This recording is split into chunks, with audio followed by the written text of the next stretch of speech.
Ng anak ko yung buhok ko. Gandahan mo ha. Oh, grabe ka naman. Para ka nananapak anak.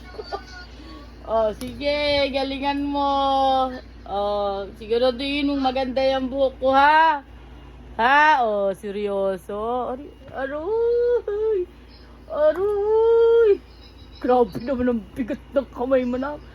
Yan. Wow. Ganda na ba? Ganda na ba?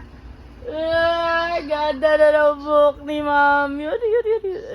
Seryoso, seryoso ka dyan. Ano anak, balak mo ba mag-parlor? Okay, aray! Ah! Ah! Sige, Mac. Alam mo ba si Mami? Baswerte na isang beses magsaklay sa isang linggo. Ang ligo ni Mami, every other day. Masama daw sa katawan niya. Niya. Tingin nga. Wow, masama daw sa katawan ng naliligo araw-araw. Sige.